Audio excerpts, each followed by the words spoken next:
Hoje, aos meus 73 anos, quando pego meu netinho no colo e ele se aninha no meu peito procurando o cheiro que só as avós têm, meu coração aperta de um jeito que nem sei explicar. Não é dor, não.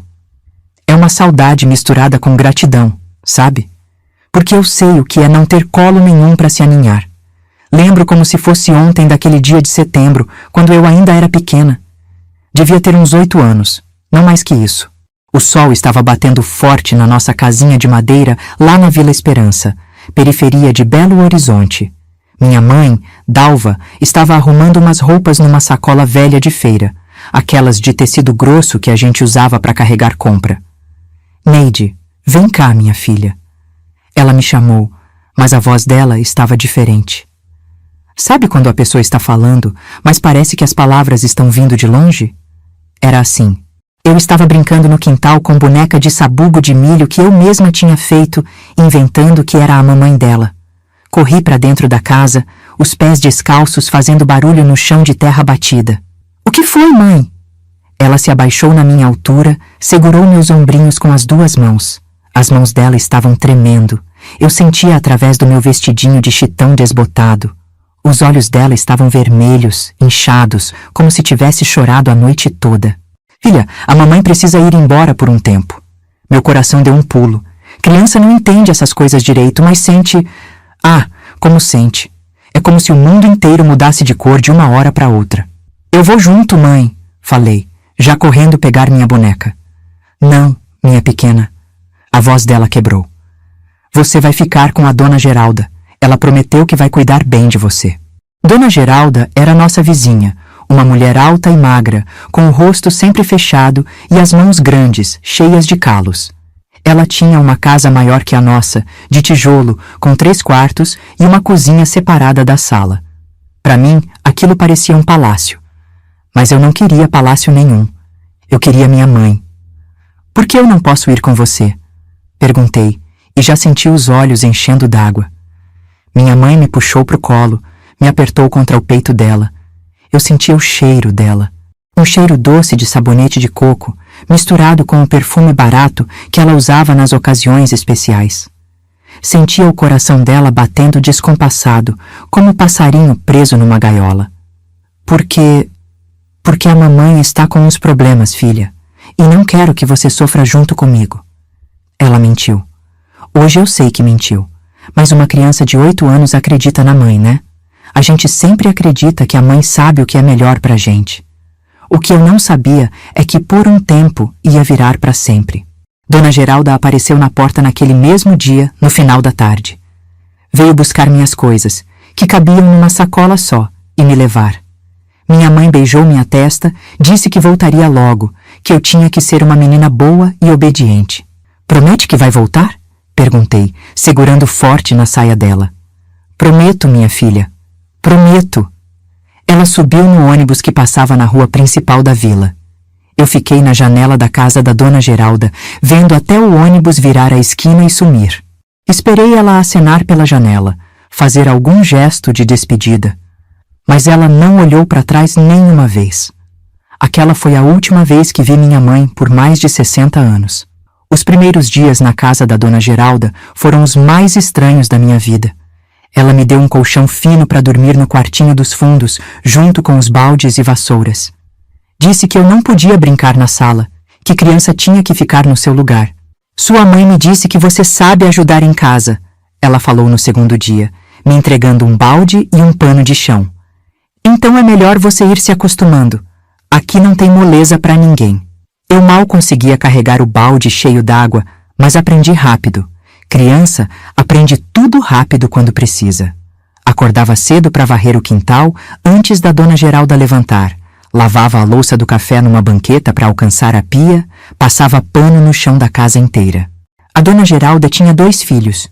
O Roberto, que já era rapaz feito, trabalhava numa oficina mecânica e só chegava de noite. E a Conceição, que tinha uns 15 anos e estudava pela manhã. A Conceição não gostava de mim. Achava que eu estava ali para roubar a atenção da mãe dela. Você não é filha da minha mãe, ela falou uma vez, quando eu estava ajudando a estender roupa no quintal. Então não vem querer se fazer de especial, mas eu nunca me senti especial. Me sentia era perdida, como um cachorrinho que se perdeu do dono e não sabe para onde ir. As noites eram as piores. Deitada naquele colchão fino, escutando os barulhos da casa, a dona Geralda roncando no quarto dela, o Roberto chegando tarde da rua, a Conceição falando baixinho no telefone. Eu ficava imaginando onde minha mãe estava dormindo. Se ela também estava com saudade de mim. Se ela lembrava do meu cheiro, do jeito que eu gostava que ela penteasse meu cabelo. Passou uma semana, depois 2, depois 1 mês. Eu perguntava para dona Geralda se tinha chegado carta, se minha mãe tinha mandado notícia. Ela balançava a cabeça e falava: criança não fica perguntando essas coisas. Quando tiver novidade, você fica sabendo. Mas novidade nunca chegava. Foi aí que comecei a entender uma coisa que marca a gente para a vida inteira. Tem gente que vai embora e nunca mais volta. Por mais que a gente espere, por mais que a gente acredite, por mais que a gente reze, algumas pessoas simplesmente desaparecem da nossa vida como fumaça no vento. E sabe o que é pior? A gente continua esperando mesmo assim.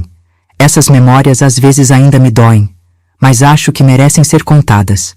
Se você concorda, se inscreve no canal, tá bom? A gente precisa guardar essas histórias antes que o tempo leve com ele. Porque cada história de abandono que a gente conta é também uma história de resistência. E resistir, resistir é o que a gente faz de melhor quando não tem mais nada. Os meses foram passando na casa da dona Geralda e eu fui percebendo que não era bem uma filha adotiva. Era mais uma empregadinha pequena. Acordava às 5 da manhã para acender o fogão a lenha, esquentar água para o café, varrer o quintal antes do galo cantar. As mãos, que antes eram lisas de criança, foram ficando ásperas de tanto esfregar e lavar. A dona Geralda não era má, não. Ela só era vazia. Sabe quando a pessoa fala com você, mas não te olha nos olhos? Quando te dá comida, mas não pergunta se você gostou? Era assim. Eu existia na casa dela, mas não existia no coração dela. O Roberto era diferente. Às vezes, quando chegava do trabalho todo sujo de graxa, ele trazia um doce para mim. Pirulito, bala de coco, essas coisinhas simples que faziam meu dia inteiro ficar melhor. Como foi hoje, pequena? Ele perguntava, bagunçando meu cabelo com a mão grande e calejada. Era a única pergunta carinhosa que eu escutava na semana inteira. Mas a Conceição... Essa me fazia lembrar todo dia que eu não pertencia àquela família. Quando sobrava bolo, ela comia na minha frente sem me oferecer. Quando ganhava roupa nova, fazia questão de desfilar pela casa toda para eu ver que eu só tinha os meus 2 vestidinhos velhos. Quando as amigas dela vinham em casa, ela falava alto, de propósito.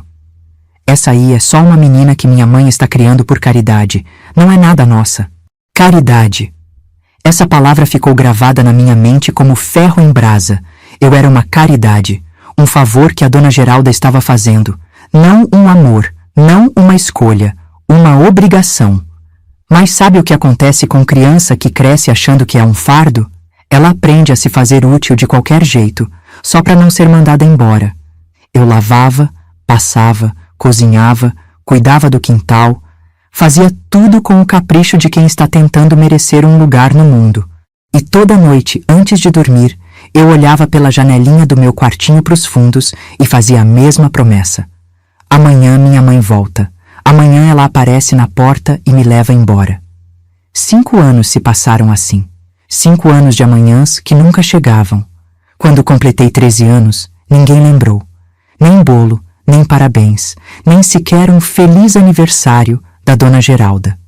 Eu mesma só me dei conta porque vi a data no calendário da cozinha quando estava limpando a mesa depois do café. 13 anos. E 5 inteiros sem saber nada da minha mãe. Naquela noite, deitada no meu colchãozinho, fiquei olhando para o teto rachado do quartinho e tentando lembrar do rosto dela. Sabe como é que a memória da gente prega peça? Eu conseguia lembrar do cheiro do sabonete de coco, do jeito que ela cantarolava enquanto varria o quintal, do barulho que ela fazia mexendo panela no fogão. Mas o rosto estava ficando embaçado, como fotografia velha que vai perdendo a cor. Isso me desesperava. Como é que eu podia estar esquecendo do rosto da minha própria mãe? Foi mais ou menos nessa época que comecei a mudar por dentro. Não era mais aquela menina pequena que chorava escondida esperando a mãe voltar. Estava virando uma mocinha, e mocinha que cresceu na dureza aprende cedo que não pode ficar esperando o milagre dos outros. A dona Geralda percebeu que eu estava mudando também. Não só o corpo, que estava ganhando forminha de mulher, mas o jeito de ser. Eu não abaixava mais tanto a cabeça quando ela falava comigo. Às vezes até ousava dar opinião sobre como fazer as coisas da casa. Você está ficando muito respondona, ela disse uma manhã, quando sugeri que seria melhor lavar roupa depois do almoço, quando o sol estava mais forte. Não esqueça que você está aqui por caridade. Lá vinha aquela palavra de novo. Caridade. Mas desta vez, em vez de me encolher, senti uma coisa diferente subindo pelo peito. Uma raiva miudinha, mas que queimava como pimenta. Eu trabalho nesta casa desde os 8 anos, falei, sem levantar os olhos da roupa que estava estendendo. Não é caridade quando a pessoa trabalha em troca. A dona Geralda ficou tão surpresa que nem soube o que responder na hora. Acho que ela tinha se acostumado com aquela menina quietinha que obedecia tudo sem questionar. Mas eu estava crescendo, e com o crescimento vinha também uma coisa que eu não sabia que tinha: dignidade. O Roberto, coitado, ficava no meio dessas tensões todas. Ele gostava de mim, isso eu sempre soube. Às vezes, quando a mãe dele não estava por perto, ele conversava comigo de igual para igual, perguntava da escola, das minhas amizades. Ah, a escola! Essa é outra história que dói no peito. A dona Geralda me matriculou numa escolinha ali perto, mas sempre deixou bem claro que estudar era um luxo que ela estava me dando. Todo dia ela repetia: "Você tem que ir bem, hein? Porque se eu descobrir que você está fazendo bagunça ou tirando nota ruim, tiro da escola na mesma hora." Então, eu vivia pisando em ovos. Na escola, tentava ser a melhor aluna possível. Em casa, trabalhava que nem uma adulta. Não tinha tempo para brincar, para fazer amizade direito, para ser criança. As outras meninas da escola tinham vida de criança, reclamavam da lição de casa, pediam dinheiro para os pais comprarem lanche, falavam das broncas que levavam em casa por causa de nota baixa. Eu escutava aquilo tudo e sentia uma inveja danada. Inveja de ter alguém que se importasse o suficiente para dar bronca por causa de nota. Tinha uma menina da minha turma, a Marlene, que sempre trazia lanche gostoso na marmitinha. Bolo de cenoura, pão com mortadela, fruta picadinha. Eu levava farinha com açúcar numa garrafa d'água, quando levava alguma coisa. Um dia, a Marlene percebeu que eu sempre comia farinha com açúcar no recreio e veio falar comigo. "Por que você não traz lanche de verdade?" Eu fiquei vermelha de vergonha, não soube o que falar. Como é que eu ia explicar para ela que não tinha mãe para fazer lanche, que morava de favor numa casa onde mal tinha comida suficiente para todo mundo? É que eu gosto de farinha com açúcar. Menti. Mas a Marlene era esperta. No dia seguinte, ela trouxe o lanche dela dividido em 2 potes. Minha mãe fez demais. Ela falou, me oferecendo metade. "Você me ajuda a comer?" Eu sabia que ela estava mentindo também. Menti que gostava de farinha com açúcar. Ela mentiu que a mãe tinha feito demais. Às vezes a mentira é um jeito carinhoso que a gente tem de cuidar um do outro, né? A partir daquele dia, a Marlene sempre esquecia metade do lanche dela para mim. E eu esquecia de fazer algumas tarefas de matemática para ela me ajudar. Ela era muito boa com números. Foi a primeira amizade de verdade que eu tive na vida. Por causa da Marlene, comecei a perceber como era uma casa onde tinha mãe de verdade. Às vezes, ela me chamava para fazer trabalho da escola na casa dela, e eu ficava observando tudo. Como a mãe dela perguntava se a gente queria água, como ela olhava os nossos cadernos e elogiava quando estava bem feito, como ela penteava o cabelo da Marlene antes da gente sair para brincar. Pequenas coisas, gestos simples, mas que faziam toda a diferença do mundo. Uma tarde, estava ajudando a Marlene com um trabalho sobre família.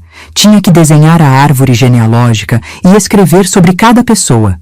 Ela foi falando dos avós, dos tios, dos primos. Família grande e barulhenta, cheia de história para contar.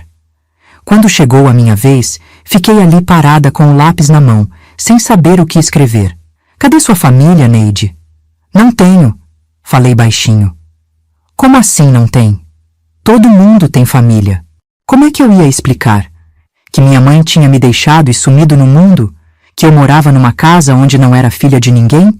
Que não sabia quem eram meus avós, se eu tinha tios ou primos em algum lugar? Minha mãe, ela teve que viajar, inventei. E meu pai morreu. Mentira em cima de mentira. Mas era mais fácil do que explicar a verdade, que eu era uma menina que ninguém tinha querido. A mãe da Marlene, Dona Rosa, apareceu na sala naquele momento com um copo de suco para cada uma de nós. Ela deve ter escutado nossa conversa, porque olhou para mim com um jeito diferente. Um olhar mais demorado, mais carinhoso. Neide, você não quer jantar aqui hoje? Ela perguntou.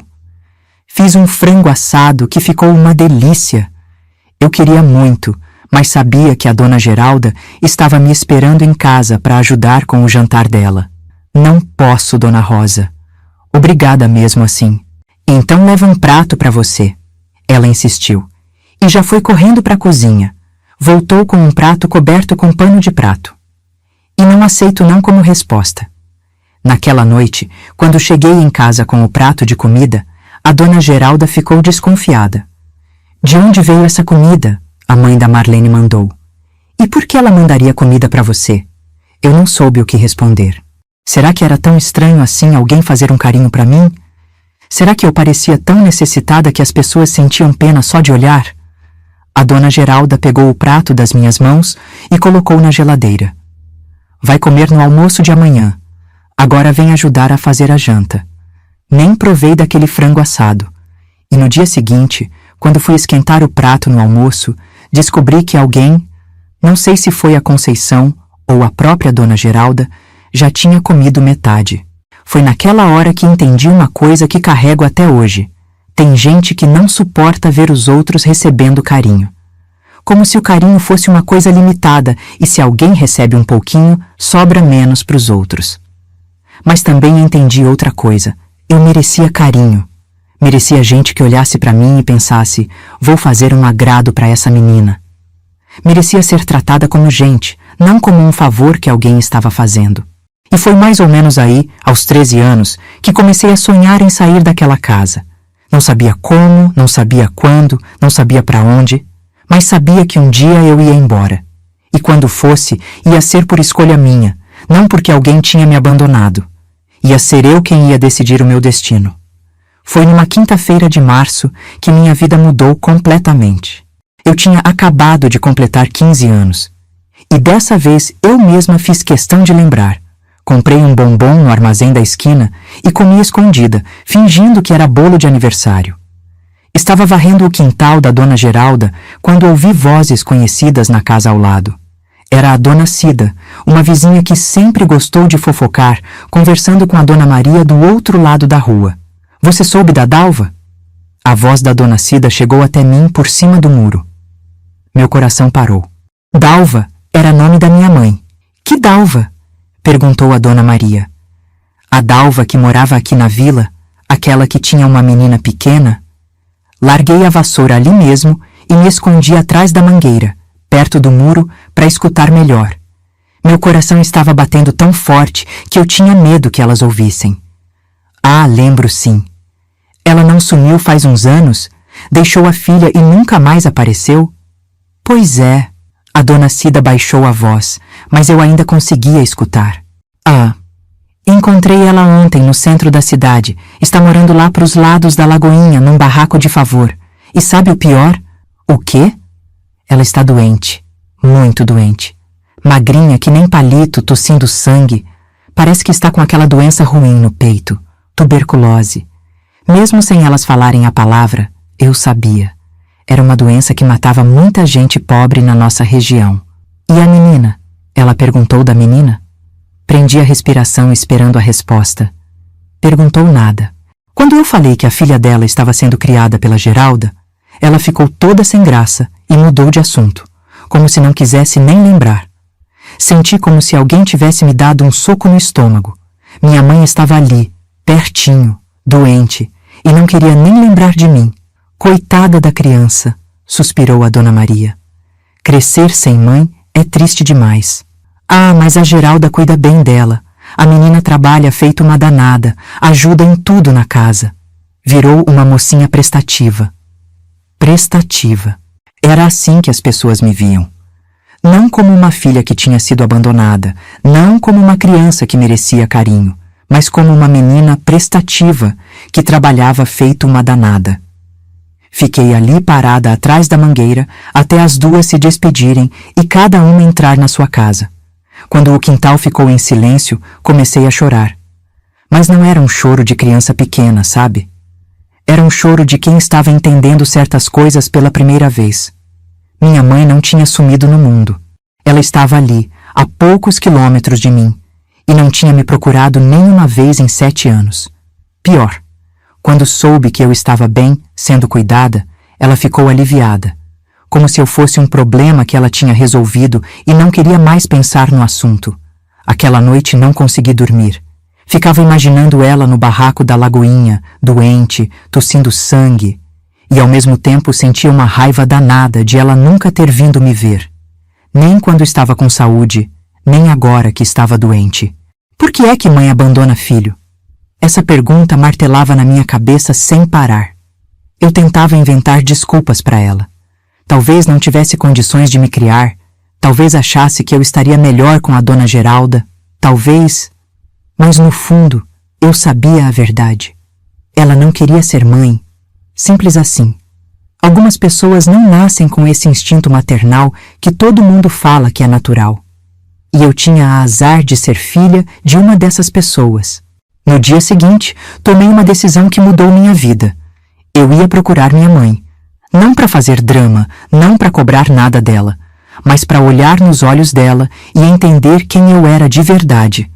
Para parar de inventar histórias na minha cabeça e conhecer a realidade, por mais doída que fosse. Contei para dona Geralda que ia visitar uma amiga da escola que estava doente. Mentira, claro. Mas eu já tinha aprendido que às vezes a mentira é a única forma que a gente tem de conseguir um pouquinho de liberdade. Peguei o ônibus para o centro da cidade numa tarde de sábado. Nunca tinha saído sozinha da vila e estava tremendo igual vara verde. Mas tinha uma determinação no peito que era maior que o medo. A Lagoinha era um bairro ainda mais pobre que o nosso. Casas amontoadas umas em cima das outras, ruas de terra, esgoto correndo a céu aberto. Fiquei andando de rua em rua, perguntando para todo mundo se conheciam a Dalva. Dalva como? Perguntavam. Eu não sabia o sobrenome dela. Criança pequena não pergunta essas coisas, né? Para mim ela sempre foi só mãe. Uma mulher magra, de uns 40 anos, que está doente do peito. Ah, deve ser a Dalva que mora ali no fim da rua, naquele barraquinho azul. Meu coração disparou. Caminhei devagar até o fim da rua e lá estava. Um barraco pequeno, mal pintado de azul desbotado, com telhas que pareciam estar prestes a cair. Parei na frente da porta e fiquei ali, sem coragem de bater. E se ela não me reconhecesse? E se ela me mandasse embora? E se... Foi quando escutei a tosse. Uma tosse seca, forte, que vinha de dentro da casa. Era a tosse de quem estava muito doente mesmo. Respirei fundo e bati na porta. Quem é? Uma voz fraca perguntou lá de dentro. É a Neide. Silêncio. Um silêncio longo, pesado, que parecia durar uma eternidade. A porta se abriu devagar e lá estava ela, minha mãe, depois de 7 anos. Mas não era a mulher que eu lembrava. Essa era uma sombra da Dalva que me criou até os 8 anos. Magra demais, pele amarelada, cabelo ralo e sem brilho. Os olhos, que antes eram vivos e espertos, agora pareciam fundos demais no rosto. Meu Deus! Ela sussurrou, levando a mão na boca. Neide! Oi, mãe! Ela ficou me olhando como se estivesse vendo um fantasma. E talvez eu fosse mesmo um fantasma para ela. O fantasma da filha que ela tinha tentado esquecer. Como você me encontrou? Soube que a senhora estava doente. Ela abaixou os olhos, como se tivesse vergonha. Entre, ela disse baixinho. Não fica aí na porta, não. O barraco era ainda menor por dentro do que parecia por fora. Um cômodo só, com uma cama velha, um fogãozinho de 2 bocas e uma mesinha de madeira. Cheirava a remédio e a coisa fechada. Senta aí, ela apontou para a única cadeira que tinha. Quer água? Quero nada, obrigada. Ficamos ali, uma olhando para a outra, sem saber o que falar. 7 anos de separação não se resolve com conversa fiada, né? Você cresceu, ela disse, como se fosse a coisa mais óbvia do mundo. Cresci. Está bem? A Geralda cuida bem de você? Cuida. Mentira. Mas não era hora de reclamar da vida. E a escola? Você está estudando? Estou. Que bom. Ela tossiu, levou a mão no peito. Eu sempre quis que você estudasse. Sempre quis? Então por que nunca perguntou? Porque nunca veio ver se eu estava estudando mesmo. Mas eu não falei nada disso. Só fiquei olhando para ela, tentando entender como uma pessoa consegue abandonar um filho e depois dormir sossegada durante 7 anos. Neide... Ela começou, mas a tosse interrompeu. Quando parou de tossir, vi que tinha sangue no pano que ela levou na boca. Eu sei que você deve estar com raiva de mim. Não estou com raiva. Era verdade. Naquele momento, olhando para aquela mulher doente e destruída, eu não sentia raiva.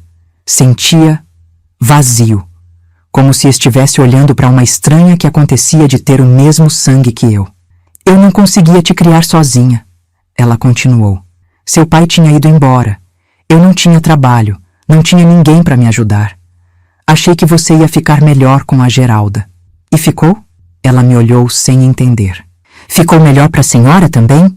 Perguntei. Ter me dado e nunca mais ter se preocupado? Ela começou a chorar. Um choro fraco, de quem não tem força nem para sofrer direito. Todo dia eu pensava em você. Pensava, mas nunca veio me ver. Eu tinha vergonha, Neide. Vergonha de ter te abandonado. Vergonha de não ter condições de te buscar de volta. Vergonha. Ela tinha vergonha de mim. Ou de si mesma, não sei. Mas vergonha não explica 7 anos de silêncio. Fiquei mais um pouco, conversamos sobre coisas sem importância. Ela contou que estava fazendo tratamento no posto de saúde, que uma vizinha, às vezes, ajudava com comida. Vida de quem estava se preparando para morrer sem incomodar ninguém. Quando me levantei para ir embora, ela segurou minha mão. Você pode voltar de vez em quando, para conversar? Olhei para aquela mão segurando a minha. Mão de mãe. Mas que não tinha me pegado no colo quando eu era pequena, não tinha secado minhas lágrimas, não tinha penteado meu cabelo. Posso, falei. Se a senhora quiser, mas nós duas sabíamos que eu não ia voltar. Alguns encontros acontecem para a gente se despedir, não para se reencontrar. Saí daquele barraco com uma certeza na alma. Eu nunca mais ia esperar nada de ninguém. Ia ser mãe de mim mesma, ia cuidar de mim do jeito que ninguém nunca cuidou. E um dia, se Deus quisesse, ia ser para alguma criança a mãe que eu nunca tive. Depois daquele encontro com minha mãe, alguma coisa mudou dentro de mim. Não era raiva, não era tristeza. Era uma espécie de alívio amargo, sabe?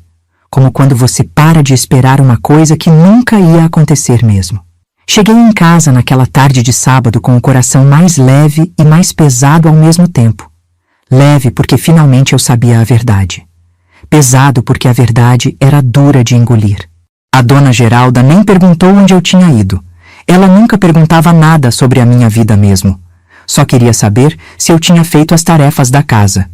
Nos dias que se seguiram, comecei a reparar nas coisas de um jeito diferente. Via como a dona Geralda falava com a Conceição, que agora já tinha 22 anos, trabalhava numa loja no centro da cidade e estava noiva de um rapaz da oficina. Eram pequenos gestos. Perguntava se ela queria mais comida no prato, se estava com frio, se precisava de dinheiro para passagem. Comigo era só: Neide, lava essa louça. Neide, varre o quintal. Neide, vai comprar açúcar no armazém. Nunca. Neide, você está bem? Neide, precisa de alguma coisa? Neide, como foi na escola hoje? Eu morava na casa dela há 7 anos, mas continuava sendo a menina que ela criava por caridade. E caridade não vira amor com o tempo. Caridade continua sendo caridade. Foi mais ou menos nessa época que o Roberto começou a me olhar diferente. Eu já tinha 15 anos, estava virando mulher. E ele, bem, ele era um homem solteiro de uns 20 e poucos anos, trabalhador, bonito. No começo, eram só elogios inocentes. Você está ficando bonita, Neide. Esse vestido ficou bem em você. Qualquer dia desses, os rapazes vão começar a aparecer aqui querendo te namorar. Eu ficava sem graça, mas também um pouco contente. Era bom escutar alguém dizendo que eu era bonita, que eu valia alguma coisa. Na casa da dona Geralda, eu só escutava que era prestativa ou obediente. Nunca que era bonita ou especial. Mas depois os elogios do Roberto começaram a vir acompanhados de outras coisas. Uma mão no meu ombro que demorava mais para sair. Um olhar mais demorado quando eu estava lavando roupa no quintal. Uma vez, quando passei por ele no corredor estreito, ele não se afastou para me dar passagem. Eu era nova, mas não era boba. Sabia quando um homem estava interessado numa mulher. E sabia também que aquilo não podia dar certo.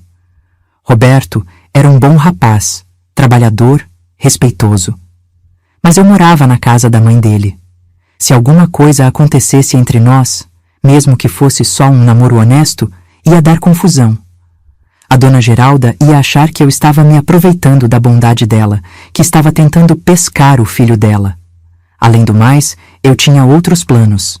Desde aquele dia que encontrei minha mãe, uma ideia estava crescendo na minha cabeça. Eu queria sair daquela casa. Não para fugir dos problemas, mas para construir uma vida que fosse minha de verdade.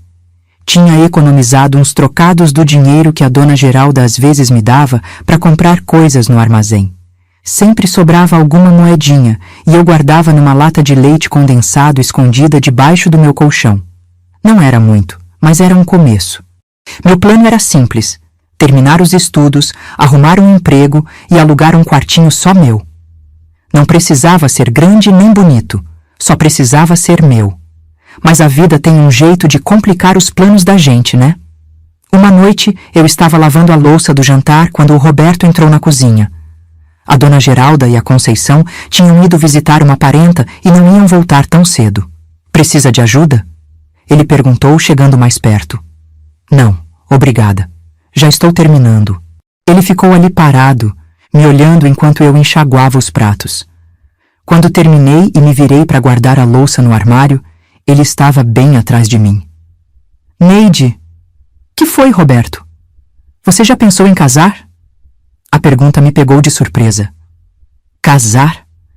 Eu mal tinha saído da infância, ainda estava tentando entender quem eu era. Por que está perguntando isso? Porque... Ele hesitou, passou a mão no cabelo. Porque eu gosto de você. Sempre gostei. E agora que você virou moça, meu coração disparou. Não de paixão, mas de nervosismo. Eu gostava do Roberto, claro que gostava. Ele sempre foi gentil comigo. Sempre me defendeu quando a Conceição implicava. Sempre trouxe um docinho quando podia. Mas gostar como irmão é uma coisa. Casar é outra completamente diferente. Roberto, Pensa no que eu falei. Ele me interrompeu. A gente podia ficar noivo, namorar direito, com a bênção da minha mãe. Quando você fizesse 18 anos, a gente casava. Ele saiu da cozinha me deixando ali com a cabeça rodando. Casar com o Roberto significava ficar naquela casa pro resto da vida. Significava ser nora da dona Geralda, cunhada da Conceição. Significava abrir mão dos meus sonhos de independência. Mas também significava segurança. Significava ter alguém que gostasse de mim, que me protegesse, que me desse um lugar no mundo. Passei a noite inteira pensando. Na madrugada, levantei e fui sentar no quintal, olhando as estrelas. Era assim que minha mãe tinha pensado quando engravidou de mim? Que casar ia resolver todos os problemas dela? E depois, quando as coisas ficaram difíceis, foi por isso que ela me abandonou? Porque não conseguiu carregar o peso de ser mãe e esposa ao mesmo tempo? Não, eu não ia repetir a história dela. Não ia casar só para ter segurança. Quando eu casasse, se um dia casasse, ia ser por amor. Ia ser quando eu já soubesse quem eu era, quando já tivesse construído alguma coisa por mim mesma. No dia seguinte, procurei o Roberto na hora que ele chegou do trabalho. Você pensou no que eu falei? Ele perguntou, esperançoso. Pensei. E obrigada pelo carinho, Roberto. De verdade. Você sempre foi bom comigo. Mas eu não posso casar com você. O rosto dele mudou. Não ficou bravo, ficou triste, decepcionado. Por quê? Eu não sou bom o suficiente para você? Não é isso. Você é um homem bom, trabalhador. Qualquer mulher ia ser feliz casada com você. Então por que não você? Como é que eu ia explicar? Que eu queria descobrir quem eu era antes de virar esposa de alguém. Que eu queria ter minha própria casa, meu próprio dinheiro, minha própria vida. Porque eu ainda sou muito nova e tenho outros planos. Que planos? Quero trabalhar, quero ter as minhas coisas. Ele riu, mas não era um riso alegre. Era um riso de quem não estava entendendo. Mulher não precisa trabalhar, Neide. Marido é que sustenta a casa. Eu preciso. Por quê? Porque eu quero ser dona de mim mesma. Porque quero poder escolher ficar ou ir embora. Porque quero que se alguém me amar, seja por quem eu sou, não porque precisa de mim para lavar roupa e fazer comida. Mas não falei nada disso. Só disse. Porque é importante para mim. Roberto ficou chateado, claro. Durante alguns dias ele mal falava comigo. A dona Geralda percebeu a mudança no comportamento dele e começou a me olhar com desconfiança, como se eu tivesse feito alguma coisa errada. Uma tarde, ela me chamou na cozinha. O que foi que você fez pro Roberto? Não fiz nada, dona Geralda. Não minta para mim. Ele estava interessado em você, não estava? Não adiantava negar. Mãe sempre sabe essas coisas. Estava. E você dispensou ele? Dispensei. Por que você fez uma bobagem dessas? Bobagem? Ela achava que eu tinha feito bobagem em não aceitar casar com o filho dela? Porque não quero casar agora. Menina, você não tem pai, não tem mãe que cuide de você. Roberto é um bom partido. Trabalha, não bebe, não joga. Você acha que vai aparecer coisa melhor? Coisa melhor. Era assim que ela via o casamento, como uma transação comercial, uma troca. Eu dava juventude e trabalho, recebia sustento e proteção. Não é questão de ser melhor ou pior, dona Geralda. É questão de eu não estar pronta. Pronta para quê? Você já sabe cozinhar, lavar, passar, cuidar de casa. Do que mais precisa? Preciso saber quem eu sou, pensei. Preciso ter certeza de que sou mais do que uma empregada que vira esposa. Quero estudar mais, arrumar um emprego. A dona Geralda suspirou, balançou a cabeça. Essas ideias modernas vão dar confusão na sua cabeça, menina. Mulher feliz é mulher casada, com filhos e marido para cuidar. Mas será que minha mãe era feliz quando estava casada? Será que foi a infelicidade no casamento que fez ela me abandonar e sumir no mundo? Essas perguntas ficavam martelando na minha cabeça, e eu não tinha resposta para nenhuma delas. O que eu sabia era uma coisa só. Antes de ser de alguém, eu queria ser minha, e para isso ia ter que sair daquela casa, mais cedo ou mais tarde. A partir daquele dia, comecei a fazer meus planos de fuga com mais seriedade. Guardava cada centavo que conseguia. Estudava os anúncios de emprego no jornal velho que às vezes chegava até nós. Prestava atenção nas conversas das outras mulheres sobre trabalho e oportunidades. 16 anos estava chegando. E com ele, a liberdade que eu tanto sonhava. O plano de sair da casa da dona Geralda foi ganhando forma aos poucos, como massa de pão que cresce devagar, mas com certeza. Depois que completei 16 anos, data que passou batida como sempre, sem bolo nem parabéns, eu sabia que não podia ser de qualquer jeito. Menina fugindo sem destino ia dar em coisa ruim. Então comecei a me preparar de verdade. Primeiro, conversei com a diretora da escola, dona Carmen, uma mulher séria, mas justa, que sempre gostou de mim.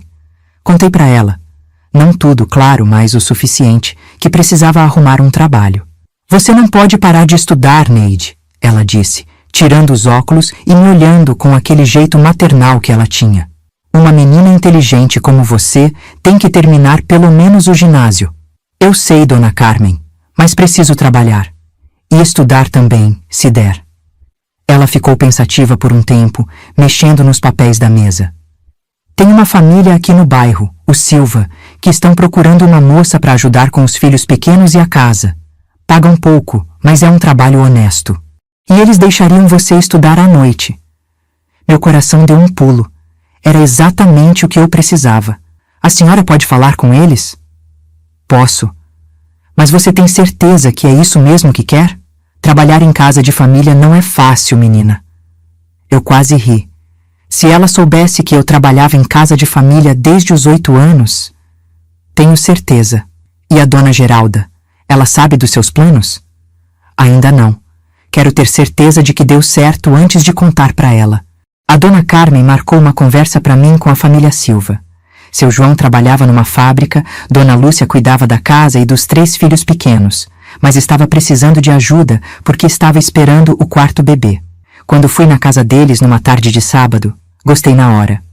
Era uma casa simples, mas limpa e acolhedora. As crianças, 2 meninos de 6 e 4 anos e uma menina de 2, corriam pelo quintal brincando de pega-pega. Dona Lúcia era uma mulher jovem, de uns 25 anos, com cara cansada, mas sorriso fácil. Ela me explicou o que precisava: ajudar com as crianças, fazer algumas tarefas de casa, preparar as refeições mais simples. O pagamento não é muito, ela disse, passando a mão na barriga já grande. Mas a gente pode oferecer comida, um quartinho nos fundos e a chance de você estudar à noite. O que acha? Era perfeito. Perfeito demais para ser verdade. Quando a senhora quer que eu comece? Se você quiser, pode ser na semana que vem, mas precisa da permissão da dona Geralda, né? Você ainda é menor de idade. Lá estava o problema. Como é que eu ia convencer a dona Geralda a me deixar sair? Passei o domingo inteiro pensando em como abordar o assunto. Na segunda-feira, depois que ela voltou do trabalho, ela fazia faxina numa casa de família no bairro Nobre, reuni coragem. Dona Geralda, posso conversar com a senhora? Que foi agora? Arrumei um emprego. Ela parou de guardar as compras e me olhou com aquela cara de quem não estava entendendo. Como assim arrumou um emprego? A diretora da escola me indicou para uma família aqui perto. Eles querem uma moça para ajudar com as crianças. E quem disse que você pode trabalhar fora? Ninguém disse que eu podia ou não podia. Eu só achei que era uma boa oportunidade. A dona Geralda suspirou fundo, daquele jeito de quem estava perdendo a paciência. Neide, você já esqueceu que mora aqui de favor? Que eu te criei quando sua mãe te abandonou? Agora que você cresceu e pode ajudar mais em casa, quer ir embora? Ingratidão. Era assim que ela via minha vontade de trabalhar e ter minha própria vida. Não é ingratidão, dona Geralda, é que eu quero aprender a me virar sozinha. Pra quê? Mulher que se vira sozinha é mal falada. Eu só quero trabalhar honestamente. Trabalho honesto você já tem aqui. Me ajuda. Não paga aluguel, não paga comida. Era sempre a mesma conversa. Eu trabalhava na casa dela desde criança, mas nunca era trabalho de verdade. Era ajuda. Como se eu fosse uma filha que naturalmente colaborava com a família. Não uma menina que lavava, passava, cozinhava e limpava desde os 8 anos. Dona Geralda, a senhora não quer que eu cresça e tenha minha vida? Sua vida pode ser aqui mesmo. Roberto ainda gosta de você, sabe? Ele só está chateado, mas passa. Lá vinha ela de novo com o Roberto, como se casar com ele fosse a única opção que eu tinha no mundo. Eu não quero casar com o Roberto. Por que não? Ele é trabalhador, não bebe, seria um bom marido. Porque eu não amo ele, e ele não me ama também, não de verdade. Ele só se acostumou comigo morando aqui. A dona Geralda ficou brava de verdade, então. Amor? Menina, você acha que casamento é novela da rádio? Casamento é companheirismo, é trabalhar junto, é construir uma família. Esse negócio de amor é coisa de gente rica que não tem o que fazer. Talvez ela tivesse razão. Talvez amor fosse mesmo luxo de quem não precisava se preocupar em ter o que comer. Mas eu queria descobrir isso por mim mesma, não aceitar a primeira opção que apareceu. Dona Geralda, eu só estou pedindo uma chance. Se não der certo, eu volto. E se der certo? Aí você esquece de quem te criou e nunca mais aparece aqui? Era isso que ela tinha medo. Não que eu fosse infeliz, mas que eu fosse feliz longe dela. Que eu descobrisse que conseguia viver sem depender da caridade de ninguém. Eu nunca vou esquecer da senhora. Nunca vou esquecer que me acolheu quando eu não tinha para onde ir. Ela ficou em silêncio por um tempo longo, olhando pela janela da cozinha. Você faz questão de ir embora? Faço. Então vai.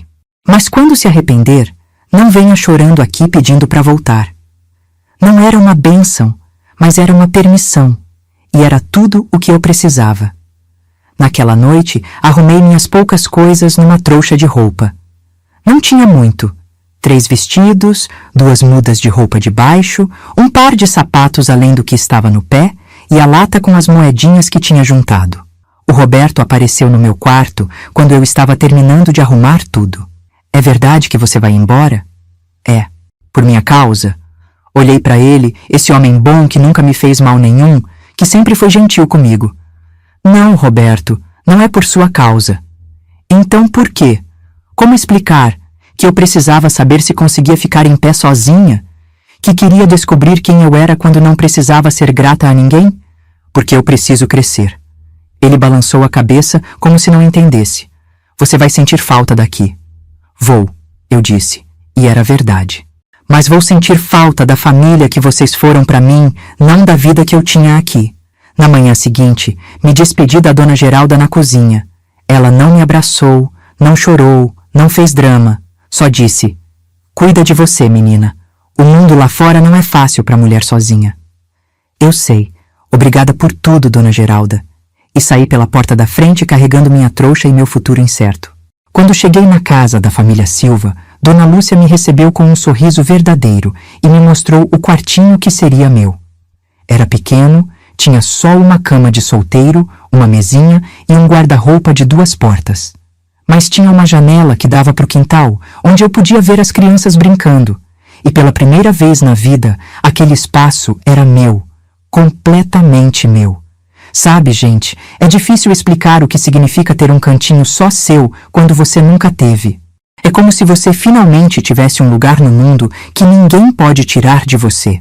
Um lugar onde você pode fechar a porta e ser exatamente quem você é, sem precisar agradar ninguém, sem precisar se justificar por existir. Se você está acompanhando essa história, se inscreve no canal, tá? Porque às vezes a gente precisa relembrar que é possível sim construir uma vida nova. Que não importa como a gente começou, o que importa é ter coragem de escrever um final diferente. E coragem. Ah, coragem a gente vai arrumando pelo caminho. O primeiro dia na casa do Silva foi como começar uma vida nova de verdade. Acordei cedinho, mas porque quis, não porque alguém mandou. Preparei o café da manhã para a família, mas com o gosto de quem estava trabalhando pelo seu próprio dinheiro, não fazendo favor para ninguém. As crianças, o João de 6 anos, o Pedro de 4 e a pequena Ana de 2, me receberam com aquela curiosidade inocente que criança tem. Queriam saber tudo.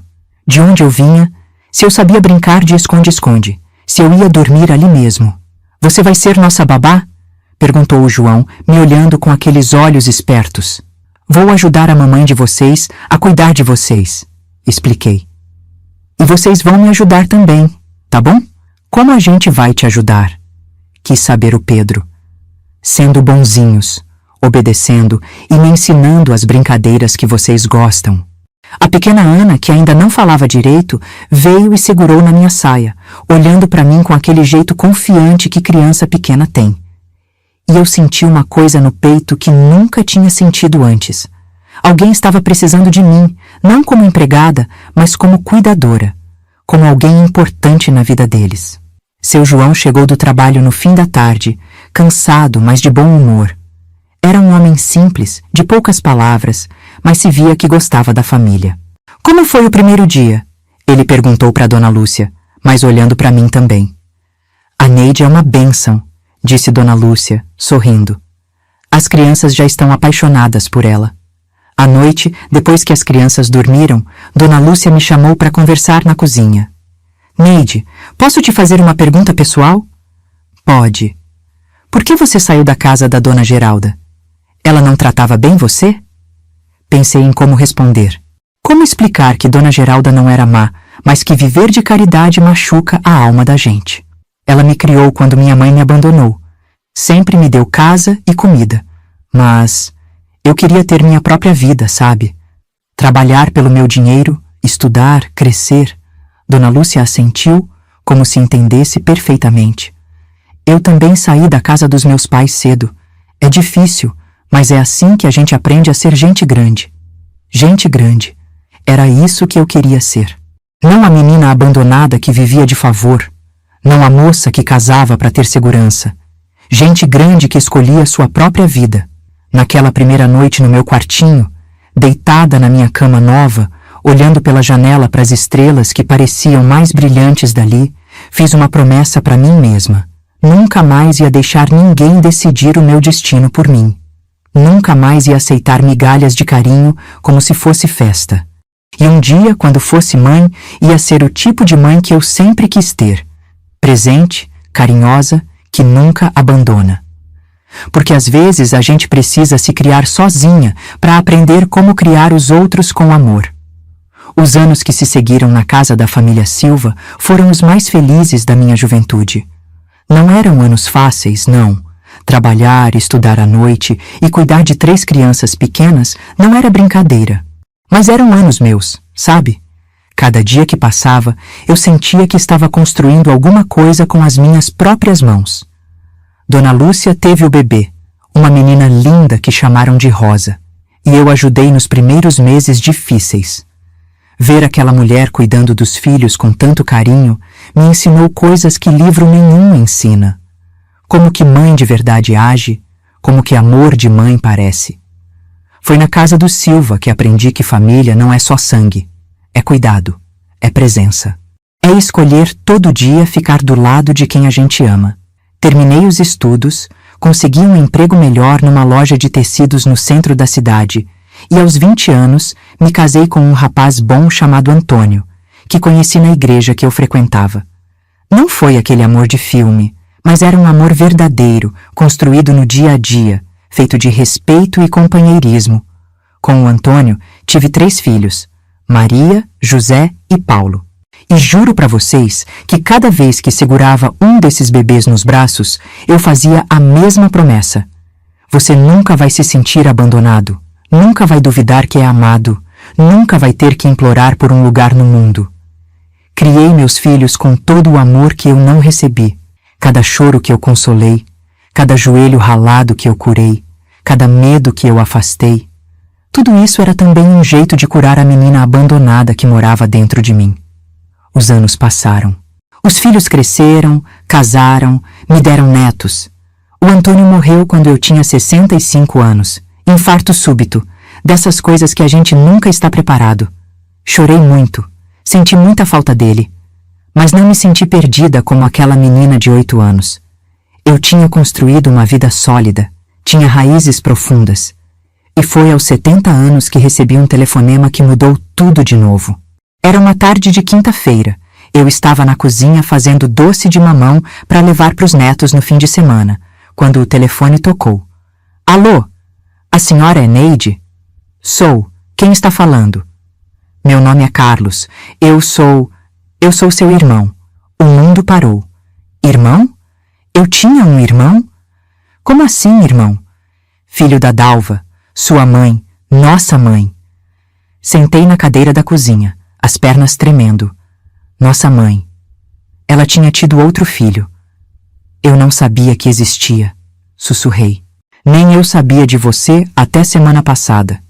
Minha mãe, ela morreu faz 2 meses, e nos papéis dela encontrei uma certidão de nascimento sua. Dalva tinha morrido. Depois de todos esses anos, depois de eu ter construído uma vida inteira sem ela, ela tinha morrido. E eu nem soube. Posso te encontrar? Ele perguntou. Eu gostaria de conversar com você. Marcamos de nos ver no domingo seguinte, numa praça perto da minha casa.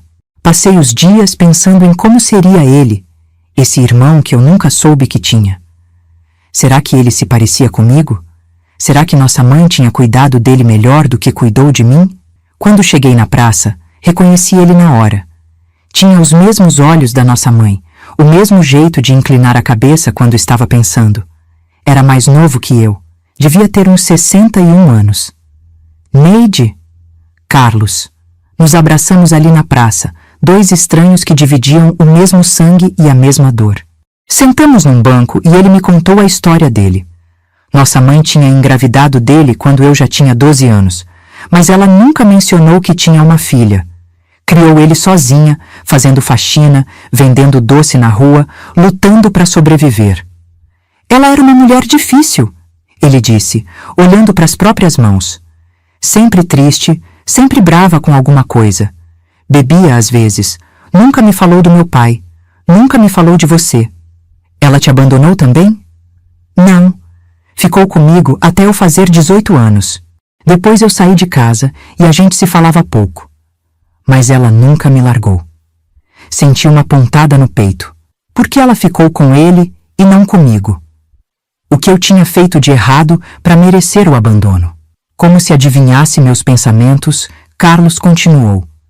Nos últimos anos, quando ela estava muito doente, teve câncer no fígado, ela falava muito de uma filha que tinha perdido.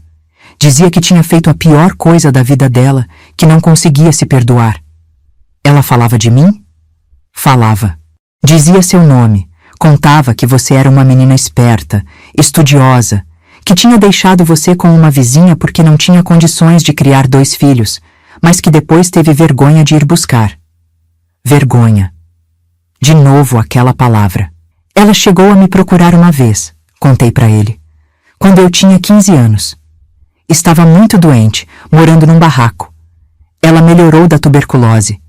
Viveu mais uns 50 anos depois disso, mas nunca se curou da culpa de ter abandonado você. Carlos me estendeu um envelope amarelado. Ela deixou isso para você. Pediu para eu entregar se algum dia te encontrasse. Minhas mãos tremeram quando peguei o envelope. Dentro tinha uma carta escrita numa letra trêmula, difícil de ler. Neide, minha filha, se você está lendo isso é porque eu já morri e o Carlos conseguiu te encontrar. Não sei nem por onde começar a pedir perdão para você. Eu era muito nova quando você nasceu. Não tinha estrutura para ser mãe. Seu pai foi embora quando soube da gravidez. Minha família me rejeitou. Eu estava sozinha, sem dinheiro, sem casa fixa. Quando deixei você com a dona Geralda, eu juro que achei que ia ser por pouco tempo, que ia me organizar e voltar para te buscar. Mas os dias viraram semanas, as semanas viraram meses. E quando me dei conta, já tinha passado tanto tempo que eu não sabia mais como aparecer na sua vida. Tive vergonha. Vergonha de ter abandonado você. Vergonha de não ter conseguido ser a mãe que você merecia. E vergonha vira um buraco que só cresce. Quanto mais tempo passa, mais difícil fica de sair dele. Quando o Carlos nasceu, eu prometi que ia ser diferente.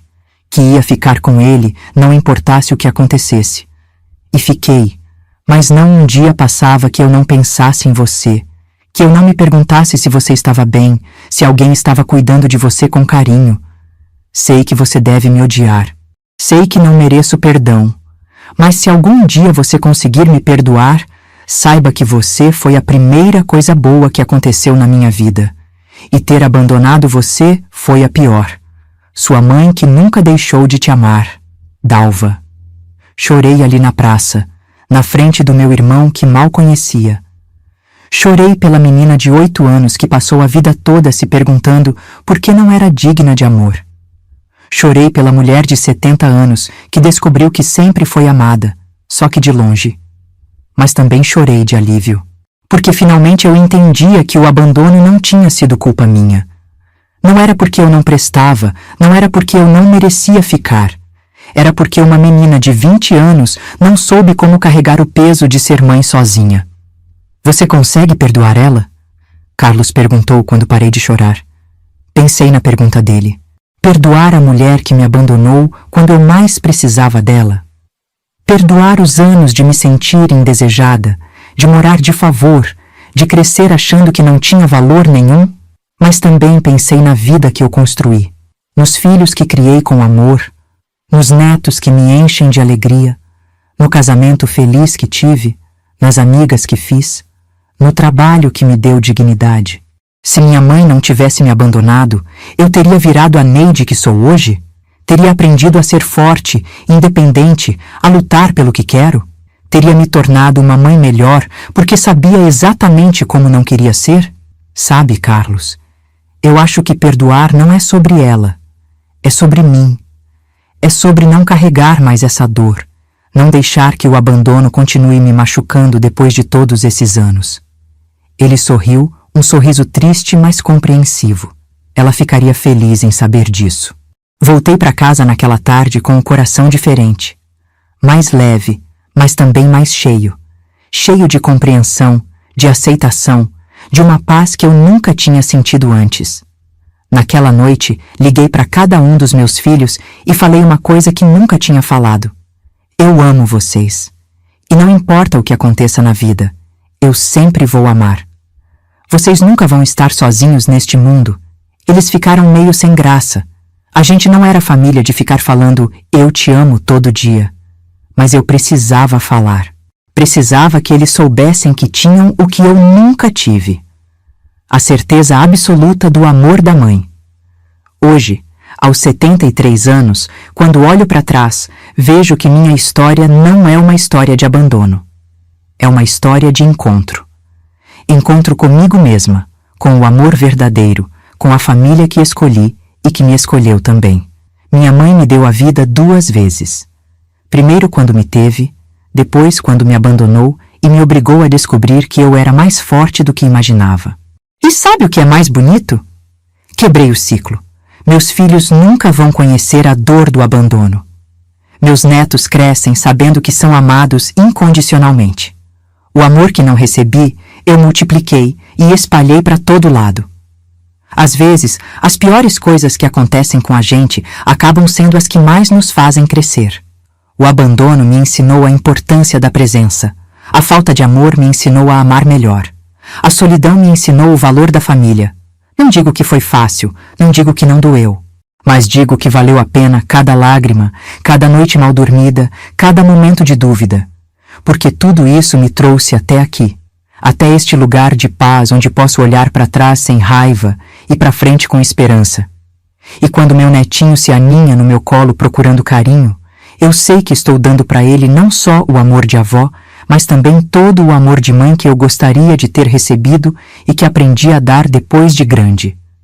É isso, meu povo. A vida da gente é feita de escolhas. Podemos escolher ficar presos na dor ou usar ela para construir alguma coisa bonita. Eu escolhi construir. E você? Qual vai ser a sua escolha?